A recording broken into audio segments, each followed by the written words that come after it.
Hey, welcome back. So now next is the panel on government perspectives on research to commercialization. And the moderator is Preeti Chalsani from Intersect, Illinois. And her job title is not CEO, but it's the CQO, the Chief Quantum Officer. So Preeti, please introduce the panel. Thanks, Hannes. Good morning, everyone. And thanks to the CQE for putting together an illuminating and impactful day and a half. You've had the opportunity to hear from several different organizations and individuals who are working to advance quantum science and technology. We heard from several people involved in building on ideas from research labs and building technologies and companies based on those, a very complex and difficult task. We heard from the governor of Illinois, stakeholder from the public sector. We heard from DARPA yesterday, someone who's very uniquely positioned to understand this field, to guide it and help make advances in the field. Today we're hearing from the young rising stars who will shape this field in the years to come. So let's continue along this thread and hear from some other stakeholders from federal, state, and municipal organizations. We are going to hear about their perspectives on how their organizations view this field, what kinds of mechanisms they have to advance this field, and how we as a quantum community can take advantage of these levers. So without ado, I will turn to my panelists. I'll ask each of them to introduce themselves and your role in your organizations. We can start briefly, and then we'll come around to each of you and talk a bit more about how your organization is involved in quantum. So Jean-Luc, I'll start with you. So I'm Jean-Luc Cambier. I work at the Basic Research Office at Oueid, the Office of Secretary of Defense. My job really is to look at a lot of technical programs that the DoD has for universities, research grants. As far as how I came to be in that position, I used to be a physicist and went wrong, worked for NASA, eventually joined the government, not the Air Force, and then here I am. Thank you. Kristi? Hey there, Kristi Dula. I lead the Office of Entrepreneurship, Innovation, and Technology at Illinois Department of Commerce. Came to be here by way of working in the tech startup world as part of the launch team for 1871, which has been recognized as #1 business incubator in the world, as well as venture capital working at Pritzker Group. And in this position, provide programs, resources, and incentives for early stage startups and innovators to ensure that we can help along the journey, especially through research to commercialization. Good morning, everyone. My name is Rima Oueid. I am a senior commercialization executive within the Office of Technology Transitions at the U.S. Department of Energy. I've been with DOE for about 14 years, and I've been focusing primarily on helping build, do market development. Basically, think of our role as like the BD for the Department of Energy. And prior to coming to DOE, I worked in venture capital, private equity, and I also did consulting work and was part of the tech bubble. So I'm giving you a little hint of how old I am. And at DOE, quantum is in my portfolio, and I'm looking at ways that we can leverage quantum technologies to answer and support energy problems. So a lot of great use cases there, and really excited to be here. So thank you for having me. Good morning, everyone. Abin, Kuriakose, Chief Strategy and Innovation Officer for World Business Chicago. WBC is the City of Chicago's economic development organization chaired by the mayor. I specifically lead our innovation and venture department, so a portfolio of programs that's focused on how do we attract more growth capital for Chicago startups and entrepreneurs, attract and retain STEM talent for our innovative companies, and to grow our innovation economy with more corporate, university, and national lab partnerships. But previously, before this role, in government for 5 years in Cook County government, and so I made this transition from public policy to economic development. And we were one of the organizers of Deep Tech Week last year, and we're seeing this kind of amazing evolution of economic development to be more focused on deep tech. So super excited to talk more about that today. Great. So, our panelists represent very critical pieces of our ecosystem that help advance science and technologies and economies. We'll have some time at the end to take questions from the audience as well. But first, I'd like to come back to the panelists and ask you to tell us a little bit about your organization's mission and what part of the research to commercialization pathway is relevant to you, or where do you focus? And how does your organization view quantum science and technology? Where does it fit into your mission, and how do you see this as playing a role in the future? So Rima, maybe I'll start with you. Sure. So at DOE, it's really interesting when you look at emerging tech. We have commercialized technology as early as coming out of our fundamental basic science research arm. And so, at DOE, we're engaged in basic science research, applied science research, demonstration, deployment, commercialization. We cover the entire spectrum, which is overwhelming in some cases, but it makes a lot of sense, especially when you're dealing with a technology like quantum, which has so many layers to it and is spanning the TRL spectrum as well. And so, on the basic science research, they're doing just that. That the federal government gave DOE $625 million to stand up 5 quantum information science centers. So that is where the bulk of the work started. And so that's their focus area. But then we also have this other part of DOE, which does the applied research, the demonstrations, deployment. We have loan guarantees. And so we help commercialize and support incubators as well. And so that part now is also embracing quantum and seeing opportunities. And so we've even funded, we funded applied research in the quantum space and trying to look for solutions in the energy sector. So that's really our mission space, is the energy sector, but it's also, resource exploration. It's also developing security for critical infrastructure. It's also including things like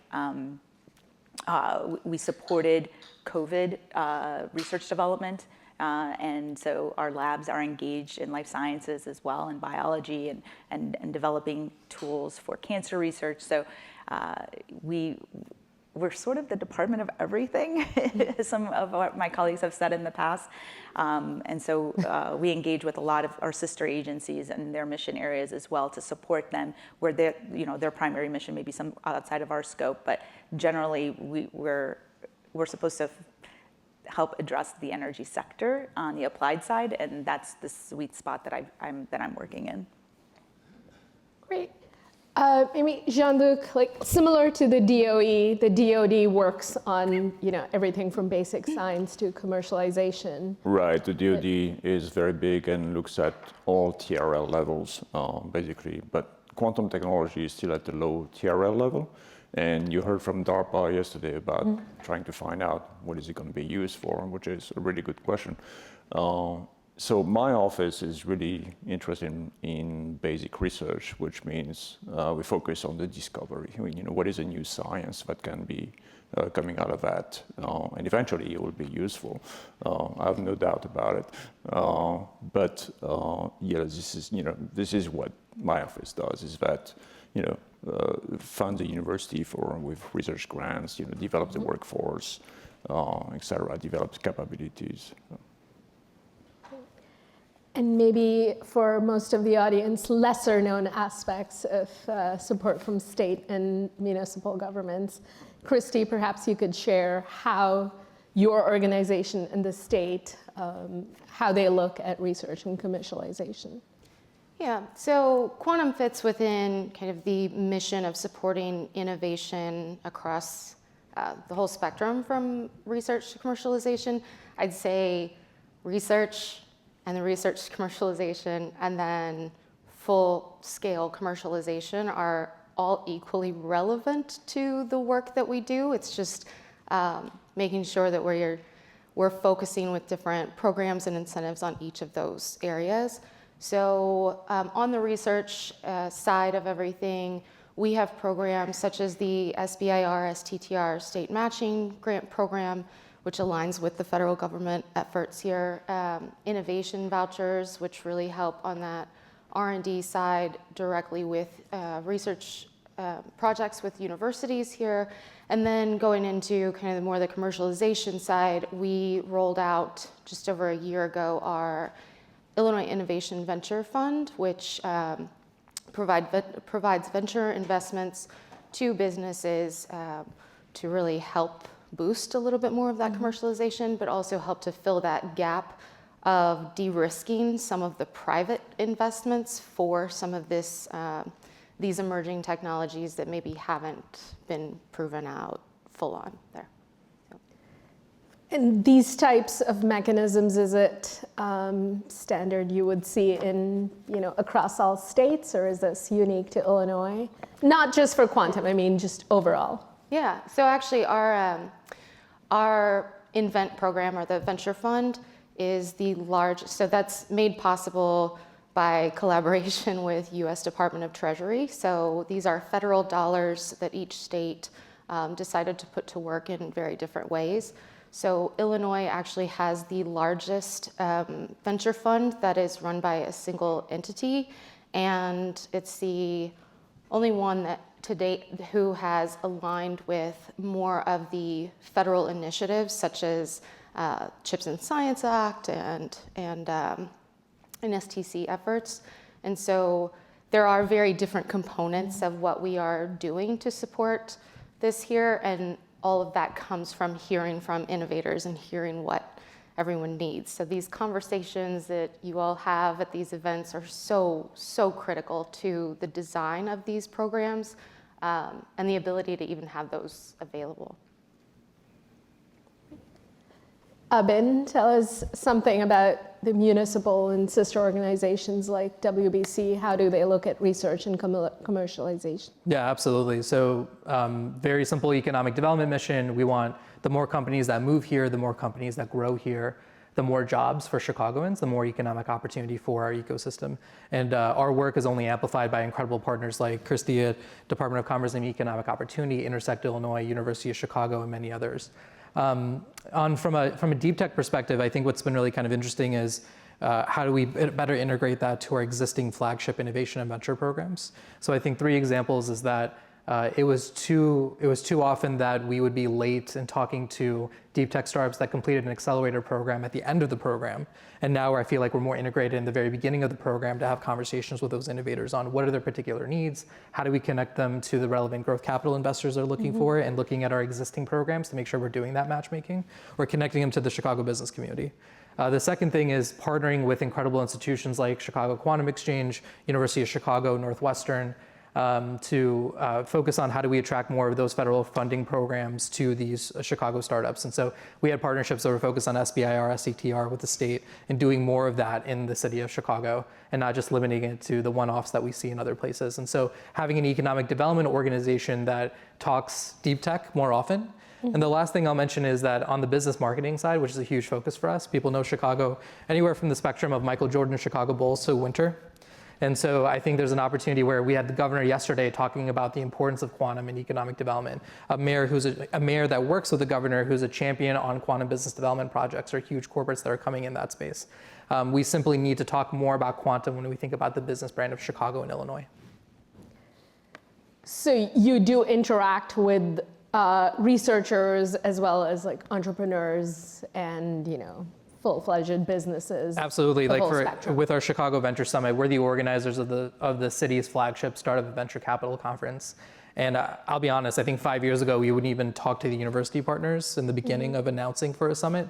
But today we do that. They make all the recommendations. Regardless of sector, we invite those researchers or faculty advisors or some of those folks who are just thinking about the first step in entrepreneurship to connect at our summits. They're connecting with relevant investors, getting feedback about what they're building, and we've never done that before. So now I think we have an established system where universities are now providing recommendations on startups that should participate in every Chicago Venture Summit, where before 5 years ago, we didn't even start that conversation. So maybe, I'll come back to Rima and Jean-Luc. Like both Kristi and Abin mentioned how they work with federal programs to help advance technology or entrepreneurs or science.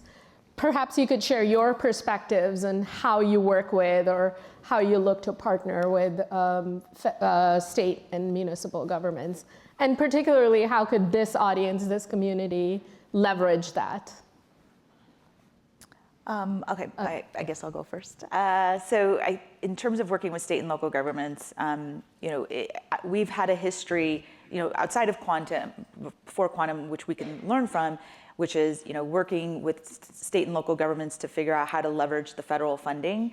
Kristi mentioned, venture funds. We've in the past actually had federal money that gets deployed via formula grants to state and local governments.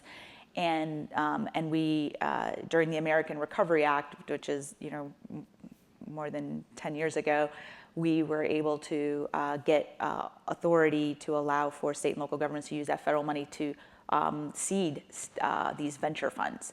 At the time, they were focused on clean energy, so that we called them green banks or whatever the state wanted to call them. In New Jersey, I think they call it the Energy Resiliency Bank, because there was a different governor there that didn't want to say green bank. And so these types of activities are things that we enabled 10 years ago and could be applied to support quantum technologies that help meet energy topic areas like decarbonization, energy security, resource exploration, things like that. So there's flexibility there. I know that the Loan Program Office is also interested in the DOE Loan Program Office could provide loan guarantees for projects, and the state could apply for that and actually engage on that. There's a lot of opportunities, and then my office in particular, as I mentioned, could support incubators, and these incubators can be set up by state and local governments, and they could apply and compete for these funds when they become available. And then there's also technical assistance. We work with state and local governments through our energy programs to do technical assistance. If you want to use quantum to solve an energy problem, there might be some opportunities for technical assistance to work with some of your stakeholders that want to use these solutions. And quantum does have some applications available today. That there are some products out there, and they could be applied in the energy sector. So these are areas that we could brainstorm on and work together to bring to state and local governments. And is there a specific office that handles this, or a person who would be? So I mentioned the Loan Program Office, which provides loan guarantees. There's also the State Energy Office. So you could talk to your office and say, hey, we would like to use state energy funds to help seed certain quantum projects that could support energy mission areas. And then I mentioned my office, which focuses on prizes and funding incubators. And then also, another thing I should also mention for our university people, we also have a technology commercialization fund. Now, typically that money is used to commercialize technologies coming out of the DOE labs, but the DOE labs, and there's 17 of them, and you've got 2 here, the DOE labs can partner with universities, they can partner with private companies in order to commercialize that technology. So those are other means for collaborating. And so unfortunately, it's not centered in one place, but if folks need help and want to brainstorm, feel free to reach out to me, and I'll be able to put you in the right direction. Thanks for volunteering that. I'm sure you will have people reaching out. Sure. How about the DoD, Jean-Luc? Well, So DoD is a fragmented place because we have three services: the Air Force, the Navy, the Army. They do their own things. We don't have complete visibility into what they do. I mean, there is a maze. By design. Yes, well, yes, it's a bit by design, right? But I mean, there are many programs where you can have collaborations between, for example, the DoD labs with industry, universities, etc. As far as loan guarantees and things of the sort, there is the Office of Strategic Capital that OSD that can do that. But I think the state government does work with the Office of Strategic Capital, right, Kristi? What are other ways in which DCEO partners with the federal government where there's established mechanisms to leverage both? Yeah, so first and foremost, in Illinois, we love working and partnering with the federal government because it's actually better for those who are in the Illinois ecosystem, and it helps from an economic development standpoint when we do work closely. So a couple of examples, I think, of that are around, I'm sure you all had been part of the conversations where the $500 million in state funding has gone towards the IQMP, or the Illinois Quantum and Microelectronics Park here. So even the way that that was broken out, 200 million of that 500 million was specifically to help match federal dollars so that we can, as I like to say, make 1 + 1 = 3 if we can here, because the involvement is not just the financial backing here, right? It's the expertise, it's the collaboration that actually makes a better ecosystem and environment for businesses who are here in the state. Another way that we've aligned with federal efforts has been through the VISTA initiative. So as part of the Invent, that $114 million venture fund, we rolled out a $20 million initiative to ensure that we were committing to and investing in those aligned with the CHIPS and Science Act and NSTC efforts, and quantum science is actually included in this piece. So it's a concerted effort to focus there. But there's other programs that we have in collaboration with DoD. For example, our Apex accelerators are part DoD funded, part DCEO funded, and then part locally funded by each center. And we have 11 of those throughout the state. And their purpose is to really work with small businesses who are looking to land contracts, whether it be at local, state, or federal. But obviously, since DoD is part funding this, we really are trying to see those DoD contracts landed by companies here. So there's a variety of ways that we do partner. I think this is really important because our research community is sort of very attuned to how do you look out for federal opportunities, federal funding programs, and apply to them. But it's very often not known that you can leverage your applications for federal funding to get more from the state. And that can, it can amount to significant amounts. So if there's a way to make this more public or speak about it over and over again, I think it's a really useful resource. Abin, do you have anything to add from the municipal perspective, from nonprofits that are focused more on city economic development? Yeah, the one thing I want to mention is approximately 2 or 3 years ago, we established the Public Sector Investment Strategy Department at World Business Chicago.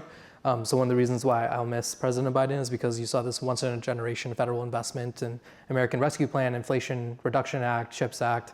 And so we had a full-time team that was coordinating with our DC team on identifying every opportunity across multiple agencies or multiple departments on what could be most beneficial for Chicago, and then making sure that we're in close coordination with the governor's office, with the state, on going after the best opportunities that have the most bang for our buck. And now we're at a point this year where they created a system where they're looking at regular opportunities from National Science Foundation, federal departments, U.S. Commerce Department, Economic Development Administration, and we're sharing that with our network of innovation ecosystem partners.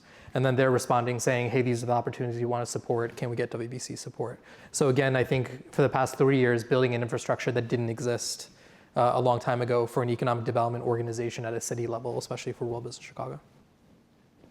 And again, I think over the last few years, the federal government has gone towards place-based funding mechanisms. So it's really important to understand how you can leverage local initiatives to help with your federal efforts. Maybe sort of staying along this theme, so you all represent in some ways public sector organizations or work closely with them.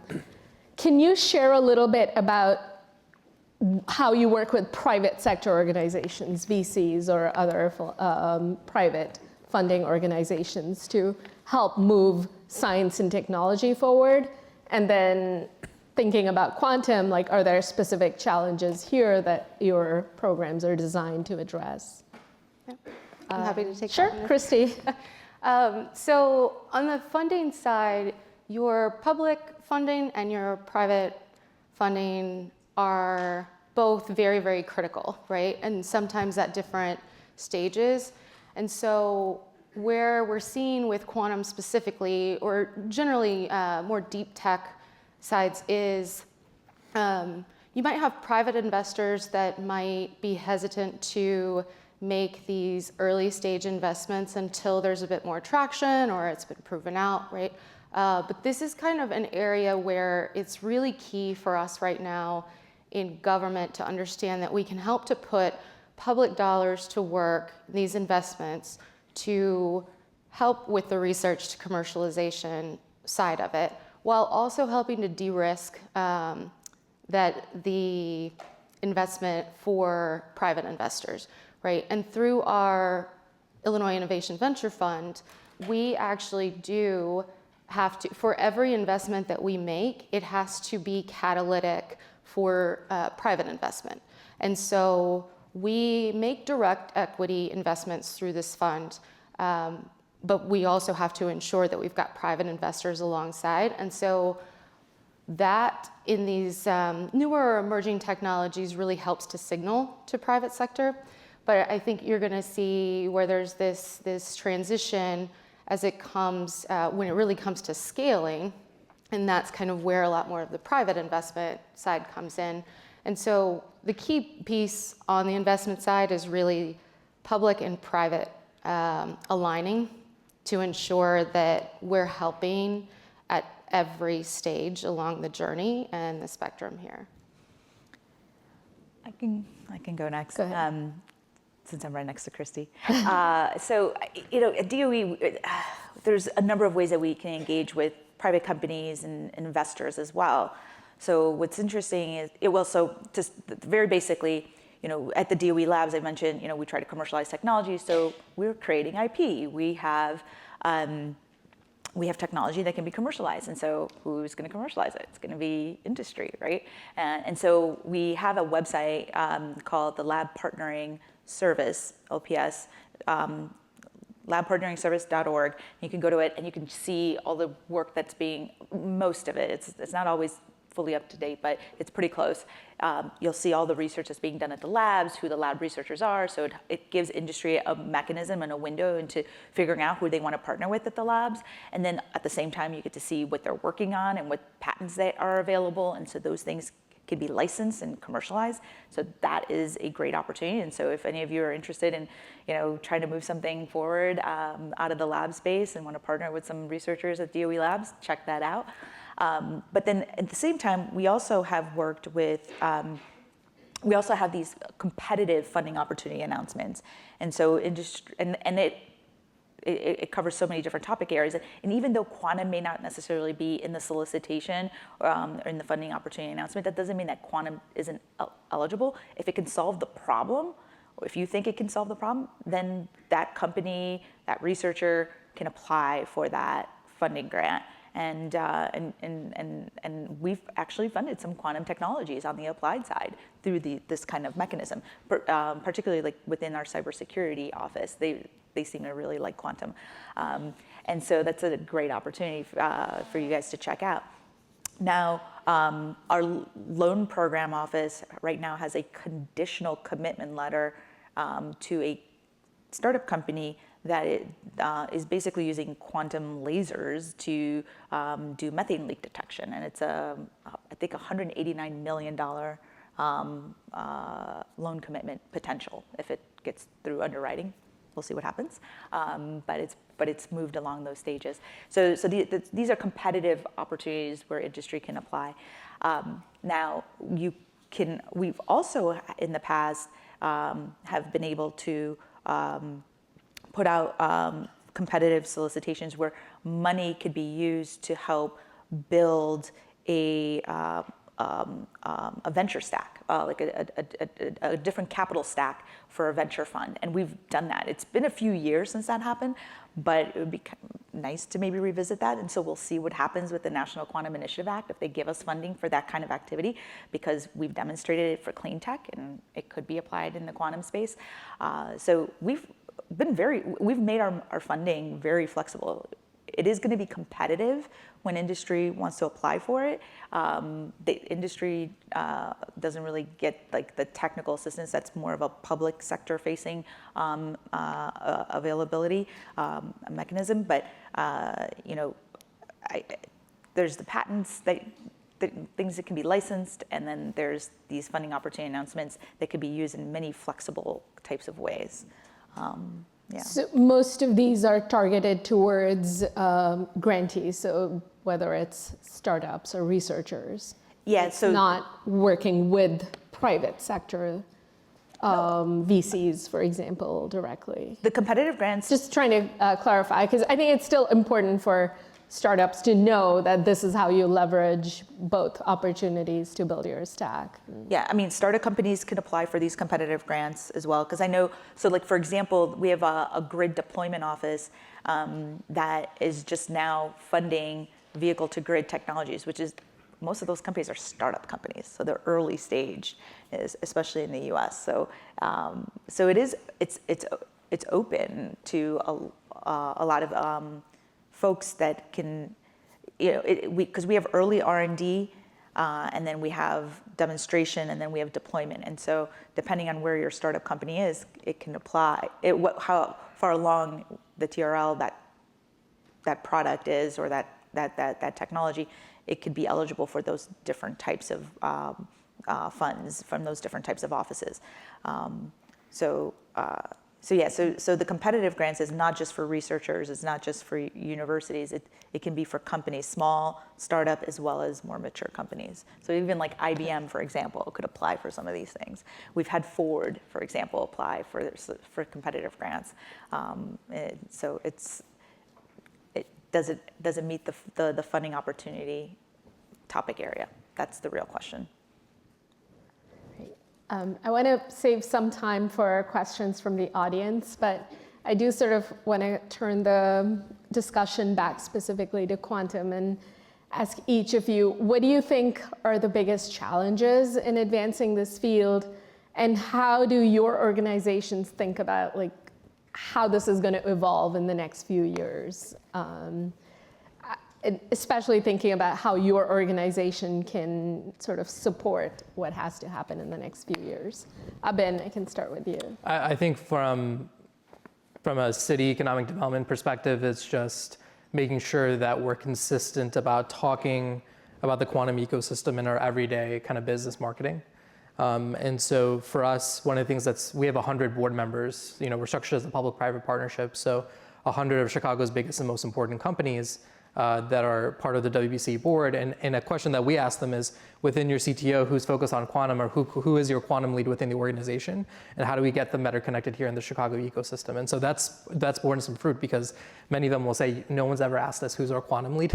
And so we're asking that question to make sure that we are doing the best job we possibly can to connect the kind of an emerging corporate quantum operation for a company or someone that has the quantum portfolio to make sure they're better connected here in the innovation and business ecosystem in Chicago. The second thing is on the quantum business development side, I think Chicago and Illinois is doing a phenomenal job of offering the best incentives, being aggressive in when we think about quantum companies around the world that want to make their next big investment in Chicago. And PsiQuantum is obviously a really good example of that. And I'm sure, I saw PsiQuantum on the agenda and that's been talked about a lot. And I think the third thing is making sure that we're being pretty consistent on connecting early stage researchers and early stage entrepreneurs from the university side in our everyday programming. So I was just thinking about a program that we operate. It's called Startup Chicago at World Business Chicago. We lead a series of founder investor showcases. We've had over 270 unique investment firms attend those showcases, 65% from outside of Illinois. So this is our proactive effort to kind of market and connect startups from Chicago with a national investor audience. And now and when we look at our program here, we'll have 2 or 3 university affiliated showcases with Northwestern, with University of Chicago, focus on quantum or focus on deep tech. And before it used to be a one-off thing, but it's a given. It's now part of our program. So for me, it's just making sure we're investing in that infrastructure and that grows in the next 5 years. Sounds like you're addressing the private or capital issue, and also how do you connect to applications and end users? And the challenge sometimes we'll have is the out-of-town VC saying, I have no idea where to start. Yeah. And they start with us. And then because we have such incredible relationships with the University of Chicago, Chicago Quantum Exchange, and our partners here, that makes the job really easy. And so, one of the things that I've seen pretty consistently is even for the VCs who may be very focused on software, who don't do anything on deep tech, they're very interested. They want to figure out what's sort of the dummy-free process for them to talk to the right person and just ask the questions that they feel like they're too embarrassed to ask. And I have incredible partners and colleagues who are able to do those conversations with VCs. So something that's, I think, a long-term focus for WBC is more investor immersion experiences. How can I have cohorts of deep tech investors come to Chicago on a regular basis, connect here with everything that's happening in the city, and doing that in a facilitated way. And WBC, I think, is in the best position to do that with our partners. Jean-Luc, how about the DoD? How are you thinking about current challenges? Right. So you talked about challenges. I think one challenge is to educate people in our organization about what quantum can do or cannot do. That is, there is a lot of hype, misconception, and it makes it hard to really explain that there is no specific roadmap, there is no killer app that you can define right now. There is always only possibilities, and a rich spectrum of possibilities, but still only possibilities so far. So that's one challenge. There are common challenges like preparing the workforce for it, etc. The other problem is that this is also a moving target because you may do advances in quantum computing, but then classical computing, develop an algorithm that is 1,000 times faster in response. And I'm quantum agnostic, so if that's a result, I'm all good for it. As far as evolution, I think that the private industry is moving very fast, which is good. I think that the public domain would have to take a longer view, and that's part of my role is, I want to disrupt things as much as possible. Kristi, what about trends for the future? What do you think? Yeah, I think I agree with all of the challenges mentioned here. Trends for the future and ways that we are working to solve some of those challenges really here in Illinois are around the collaboration and what we can get done together. So I think that's a really crucial piece because there's the saying, if you want to go fast, go alone. If you want to go far, go together. And we see things here in Illinois with 2 of the 5 DOE QIS research centers being here in Illinois, working with DoD and DARPA on the quantum proving ground here, working with Intersect and WBC on the whole entire IQMP effort. And so what's really exciting here, and obviously working with Chicago Quantum Exchange on all of these efforts too, I think what's really key here is that we don't see that as mutually exclusive. We don't see going fast and going far as mutually exclusive, and we're proving time and time again here that we can do both. And so we're not slowing down on that, and I think that's a really inspiring thing for me working in this. And I also just, at the end of the day, it's all about entrepreneurs and innovators and everyone else who makes this ecosystem work. So the whole piece of it is crucial here. And so if anybody's interested in leveraging more programs or interested in moving to Chicago or Illinois, we're always happy to have those conversations, but really appreciate the time today. Thanks. Rima, anything briefly, and then I'll turn to the audience. Sure. So, I think one of the challenges is that, that quantum is this linear, that commercializing quantum technologies will be a linear process, and that hasn't panned out, that we don't see it that way. We see it as, applied, we need to do basic science research, applied research, demonstration, commercialization in parallel, because we're dealing with many different types of quantum technologies, different modalities of quantum computers. Sensing is much further along. MRI uses quantum sensing, right? That's been around for 30 years. And so, there has been some hype, and we do need to modulate that, but at the same time, we also need to recognize that some technologies within the quantum realm are further along, and what's lacking is the know-how, the engineering to apply it to specific use cases, or to grow the use cases in some cases. Like, I've come across a quantum sensor that can provide position navigation timing, it could do resource exploration, and it can see through walls. And it's the same sensor, and it's space qualified. So, these are things that are happening today, which is incredibly exciting. So what we really need to do, and this is something that we're really focused on at DOE in the work that I'm doing with my team, is that what are the use cases? What are the applications?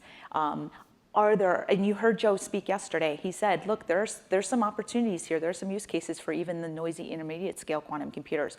What are they?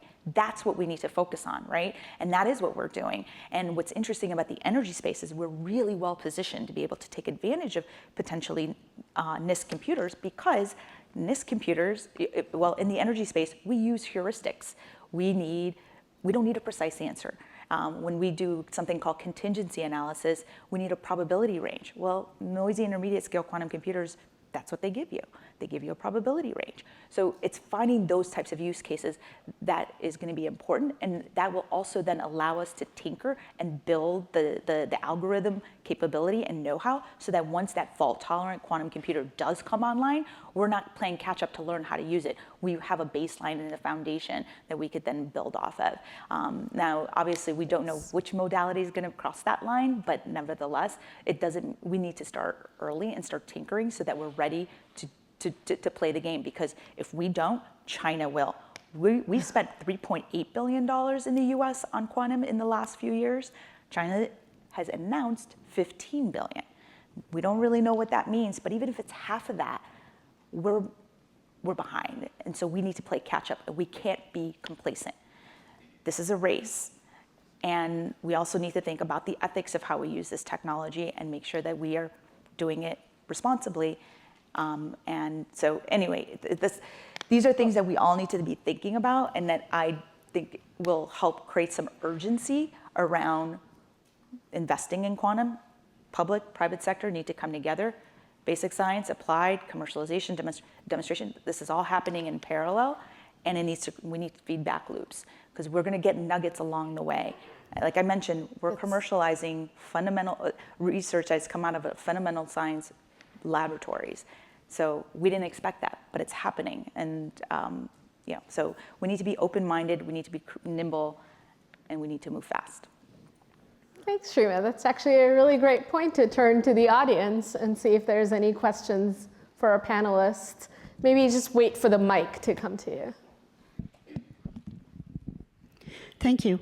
It's tremendously exciting to see this in Illinois. My question is about export controls and the navigation of those controls for companies that are in earlier stages of TRL development. In particular, if we can kind of forecast to the future where the aperture between, let's say there is a breakthrough in fault-tolerant computing or some other, basic milestone, or a big milestone really, do you envision new models for banks and financial institutions and other types of investors emerging to offset the risk that could be posed from, appropriate, but sometimes, it's more confounding for them to navigate the new export controls rules? So could this spur new public-private investment models, new financial models, new ways of looking at it that's a little bit linked to the technology roadmap or the TRL development that we're seeing across quantum technologies in the region? That's an interesting question. Do one of our federal panelists want to take a shot at that? That's a hard question. I cannot comment on what another agency is doing as far as export control. I would say that from our perspective, it's maybe mistaken to think about applying controls at this stage because the technology is not really defined yet. And it's not like we're in a position where we can do it alone. So I think that we have to think carefully about how to work with others. And we should definitely do that. And there are ways to navigate the export controls issue. It may take time. There are various mechanisms one can think about. But from our perspective, I think it's too early to do something like that. I know that there are conversations going on with regard to export controls. And I know that there's also a lot of support for international collaboration, and Kristi said it great, right? You can go fast if you go alone, but if you want to go far, you got to go with friends, and so that all of those things are being weighed right now. We also want to be mindful of, allowing talented people to be able to come here and do innovation and do their good work. So all of that is being evaluated, and it's a work in progress. And in terms of whether those export controls would in any way inspire or alter the financial models or the business models, and how financial institutions look at the space. I don't know if that would happen organically unless there's a champion that brings it to light and also brings to the table a solution, a proposal, and I haven't seen that yet. So it's a good question. I do know that the Import-Export Bank, has been creative in the past and has done really great work, and this might be a topic area that is worth bringing to them, and we can go from there. But I guess that's a way of saying that a lot is in progress, but we don't have an answer right now for that. So, unfortunately, I'm being told we're out of time, so we don't want to stand between our audience and lunch. I think our panelists are all around for the rest of the day if you have any additional questions. With that, I want to thank our panelists and thank the CQE for giving us this chance.